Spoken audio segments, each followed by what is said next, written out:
Hey there, and welcome to the Sarah Renee Show. I'm your host, Sarah Renee, and today we are going to be talking about overcoming unworthiness through God's love. Oh, this is such a big topic, and I feel like we talk about worthiness through or through the perspective most often of like very surface level of like, oh, like you feel unworthy, just say the affirmation, I am worthy, right? Like we kind of tend to address it in today's culture as more of like you just need to tell yourself you're worthy, to know your worth and know that you bring value just as you are. And the thing, it's not, I don't want to say that's wrong, but I find that it doesn't always work.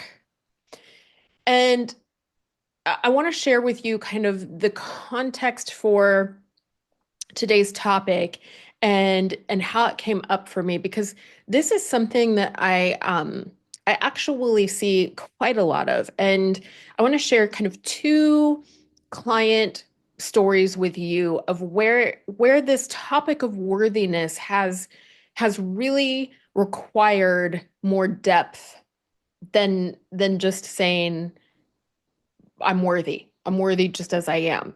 And kind of reframing your mindset, okay? Because mindset is absolutely valuable and a part of it, but there are certain cases where the mindset shift just isn't going to fully cut it, right? Like last week we talked about when self-help fails. This could be like a branch of continuing that conversation into this particular kind of niched down topic of worthiness. So first example, and this is the most common context of where I see this topic of worthiness and unworthiness come up. And that is with moms who have lost children, especially moms who have lost children to suicide or addiction or some type of tragedy, but where there were experiences where that mother in particular felt a lot of shame.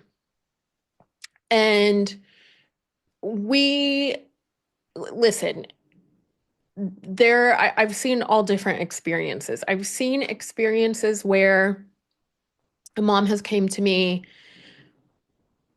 you guys, it's actually so emotional, but where these women have came to me and said, like, I don't think I deserve the healing from God.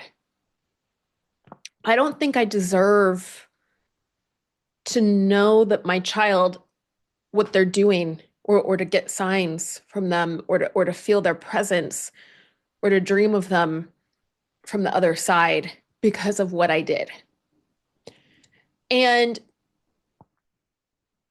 it begs the question, what happens, like, what if you're really not worthy?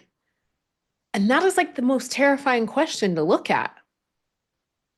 But that is where the healing is. The other, before we get into that, the other kind of context that I most see this in is with my clients who come to me after they have like significantly burned their life to the ground. Usually there's some kind of addiction happening when that happens,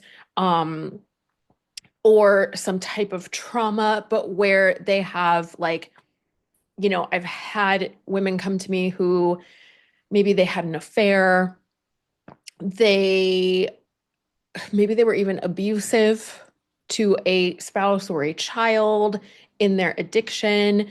They used while they were pregnant, or they drank while they were pregnant. They we're lying, sneaking around, stealing, going through people's stuff, what else? Stealing or having an affair with like friends, person. Um, I mean, behaviors where you might see maybe they abandoned their family. Um, and like even, kind of back to the moms who lost their children, like within that, where their child died, and they know on an intellectual level that they aren't responsible. But there's also this knowing where like other people tell them comforting things, but they're like, I know how often I was emotionally unavailable because I was dealing with this. I know that my child saw me engaging in my active addiction and has severe trauma from what I put them through. I know that, this thing that I did tore apart our family, right? And then sometimes it's not as direct, but where it's like, it's not like something, I'm trying to think, like it's not something that somebody could have helped. Not, I don't want to say, because when addiction really takes over, it's driving the wheel of our behavior. Okay. So when we're in that disease of active addiction, we're behaving like from a place of not having a choice, right? But there is, I mean, if you were looking at it, you could technically say, okay, yeah, like you were engaging in unhealthy behaviors and they impacted other people. And if the worthiness is deemed based on your behaviors, somebody somewhere, I'm sure, go on social media, right, could deem you unworthy. Okay. Um, but then there's also these cases in both of those contexts of somebody who like was trying to leave a spouse because the relationship was toxic and they couldn't seem to do it, and so they had to burn it. They felt like they had to burn it down. Somebody who had to just take their kid and run to save their lives, where it's actually the best thing that they could have done, but there's still some trauma around it. Somebody who had to take care of an elderly parent while their kids were little, and they just had so much on their plate that they did the best that they could. But maybe were they absolutely 100% emotionally available every second of the day? Probably not. Somebody who had some type of postpartum, somebody who had depression and couldn't get out of bed for weeks at a time, could barely shower and hold it together for their family. So there are these situations too where there's illness, there's different circumstances where you can maybe have a little more self-compassion, but there's still a part of you that feels unworthy, is what I've seen in a lot of my clients. And and I've had people tell me things that they've done, that are honestly terrible. I mean, there's no other way to put it. And I have done things that um that me, that weren't good. We'll just put it at that. When I was in active addiction, right? Or when I was a teenager, like I've done harmful things for sure. And have probably not always been what somebody would deem worthy, right? So I want to talk about this. When we look at the definition of worthiness, okay, it's the quality of being good enough or the quality of deserving respect or attention. So when we think of it like that, one is the quality of being good enough. Well, who is deciding that we're good enough? Because what happens is when we get in the cycle of, okay, I need to heal my unworthiness. So I need to really like make myself see that I'm good enough and engage in enough positive behaviors that I start to feel better about myself. And that is very important. I'm not saying don't do those things, but sometimes it can trigger this like never-ending chasing of being good enough. And I don't know about you, but for me personally, I I had a lot of, I would say, yeah, I would go ahead and say trauma, not major trauma, but some small T traumas, um, lowercase T traumas or whatever they say in the trauma world, around worthiness and being enough and being lovable and those sorts of things from a a verbally abusive relationship and so I really that was such a big part of my healing journey. And it was like I had a radar. So you can tell me if you relate to this. It was like I had a radar. I could walk into a room. And you know how people say, like healthy people will say, if you walk into a room of 100 people and 99 people don't like you or don't see your potential or whatever, it doesn't matter because the one will, notice you and get you and understand or. For me, it was like the opposite. Like the 99 people could love me and adore me and see my potential and understand me and be supportive and healthy.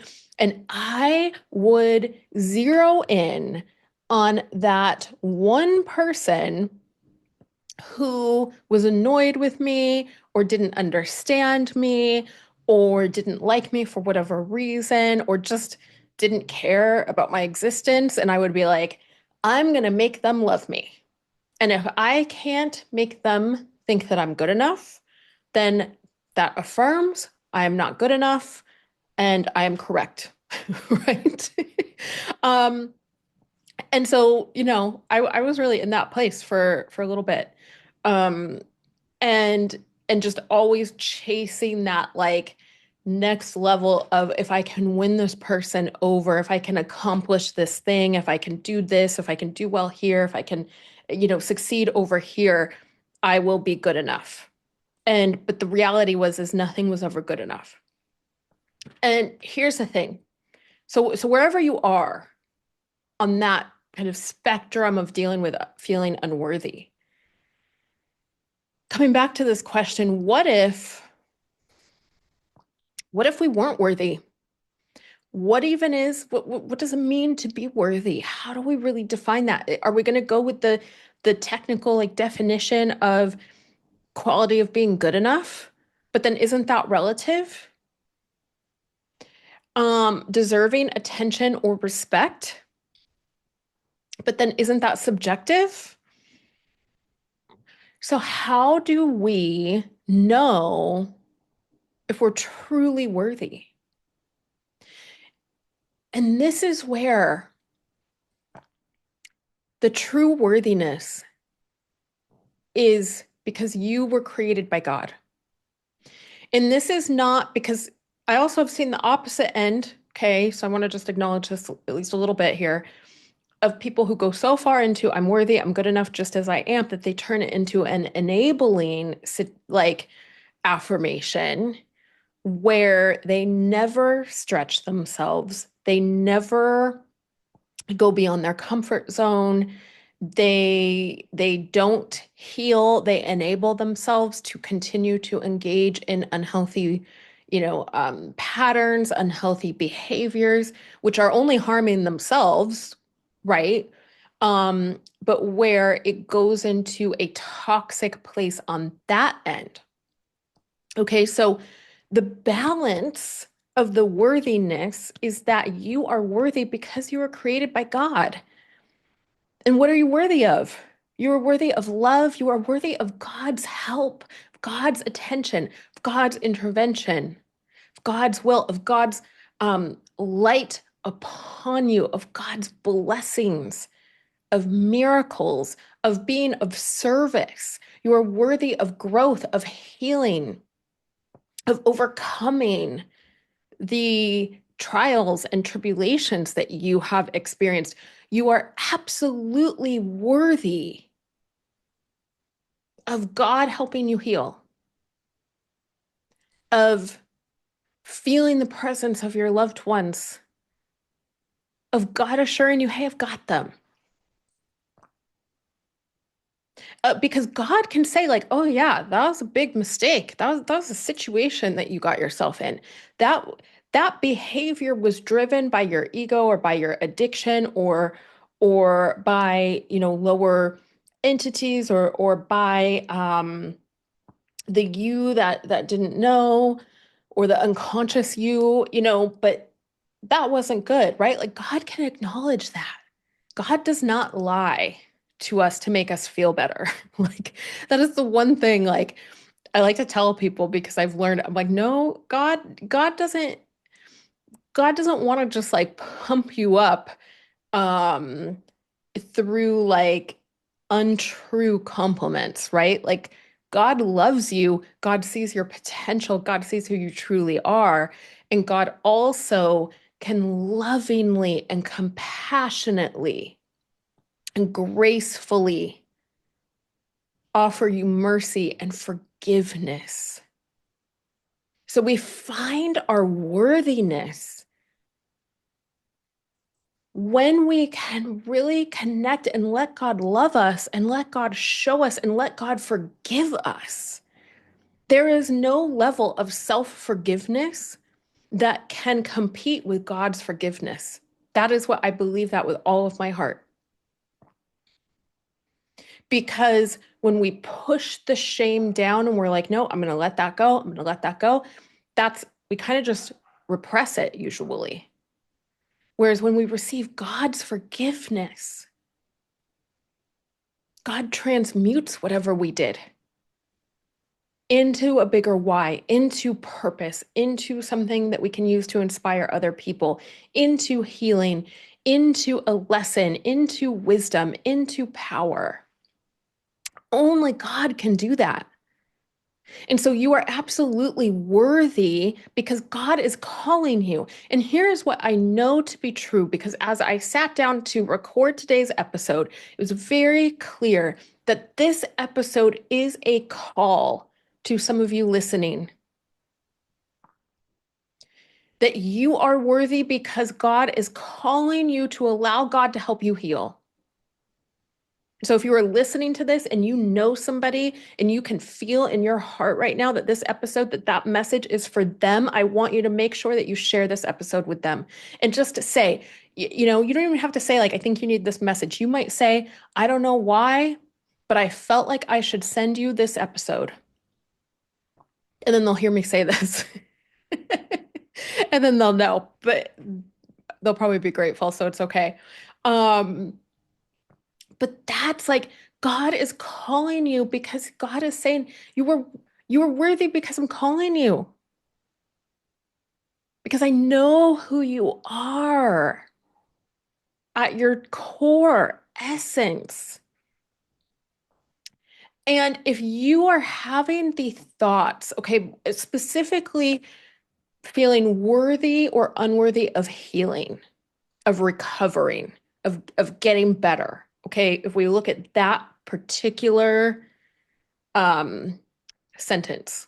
I feel unworthy of healing. I feel unworthy of receiving any kind of help. I feel unworthy of recovering. That is either an attack because it is untrue. So, what I want you to do is to question it because that is either an attack from your ego, your disease, or the enemy, Satan, lower entities, demonic spirits, any those things. But the ego, right? Dr. Wayne Dyer taught us ego edges God out. So that can come in. The disease, whether it's a mental illness or addiction or I would say even certain health problems or codependency, all kinds of stuff that can come in, or the enemy uses that vulnerability to come in,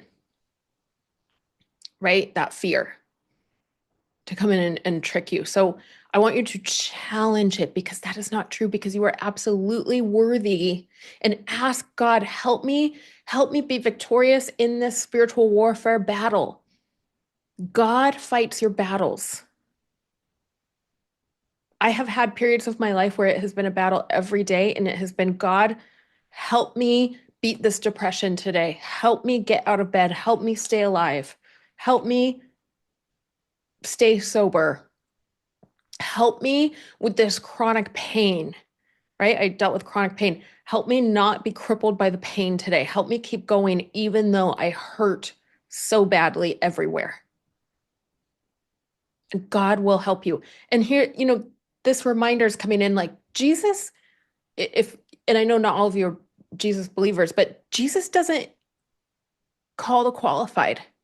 This is like the biggest thing, right? He qualifies the called. Guarantee you've heard that before. I don't even know what verse it is, so I apologize about that. But like, so you're being called, God's gonna help rebuild you, and then you're gonna find your worth in that. So don't even worry about being like worthy, unworthy as far as your behaviors go. Just focus on, God is calling me, so I must be worthy of his love, of his grace, of his healing, of his mercy. Then God will rebuild you and renew your mind and help work out all the other aspects of worthiness and enoughness and all of those stories. Ephesians 4 and then 1 through 3 talk about, we are called to live a life worthy of our calling. That is when like God gives us the calling, and then God helps us live a life worthy of that calling. So we find our worth in God, in our relationship with God, and who we become with God. Not just by achieving all of the things or being the people pleaser or going from people pleaser to setting healthy boundaries, like, because then again, there's always something else. So you find your worthiness in your walk with God. Just another two verses that came in for today. Psalm 139:14. I praise you because I am fearfully and wonderfully made. Your works are wonderful. I know that well.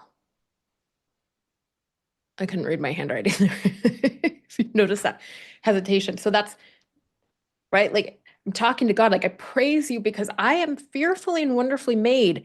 As a child of God, God fearfully and wonderfully made me. God wonderfully made you. God's works are wonderful, and we get to be part of that. Romans 15:7, accept one another then, just as Christ accepted you, in order to bring praise to God. So that's also starting to see yourself and to see others through that lens of God. And sometimes when we're in self-will, our actions aren't very worthy. But we're all worthy of God's healing, of God's miracles, of recovering, of finding joy and purpose and service, of getting to make amends, getting to repair our relationships. We're all worthy. We are all worthy of another chance and of forgiveness. And that is deep, deep work to start to allow that worthiness to come in. And it is like a soothing balm for the soul.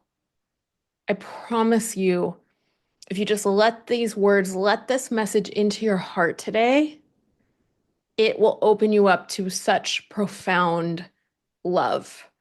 And ultimately, you will find your worthiness through your relationship with your higher power, whatever that is for you, or whoever that is for you. So I love you so much. Thank you so much for listening. Again, please share today's episode with a loved one or somebody that needs this message today. Um, this week, yes, I had to remember my dates. This week, my course Heaven Sent begins. It begins on Tuesday, the 25th. If you have not signed up yet, this is going to be a profound journey with God, with your higher power. It is going to bring everyone who signed up. I can just feel it. Like this course is going to change lives. Like God is going to change, rather, not the course. God is going to change lives through this course because God is always the one doing everything. But it's going to be absolutely amazing. I would love, love, love, love to have you join us. It is $397. I can do a payment plan if you need me to. Go ahead and message me on Instagram at the Sarah Renee Show if you have any questions. If you want to request a payment plan, anything like that. I'd love to hear from you. I would love to have you join us. I will put the link to sign up in the show notes, or if you're watching this on YouTube, down in the description so that you can check out all of the information. It's going to be amazing. So I hope that you will join us if you are resonating with this conversation. And just thank you so much for listening and for tuning in. If you are watching this on YouTube, make sure you give us a thumbs up. It makes a big difference for me. And I would love to hear from you in the comments what resonated with you. Did you need to hear today's message? Any questions that you have? I just always love connecting with you. So yeah, just thanks for being here. Thanks for being a part of my community. I'm sending you so much love, and I look forward to seeing you soon. Okay, love you lots. Bye.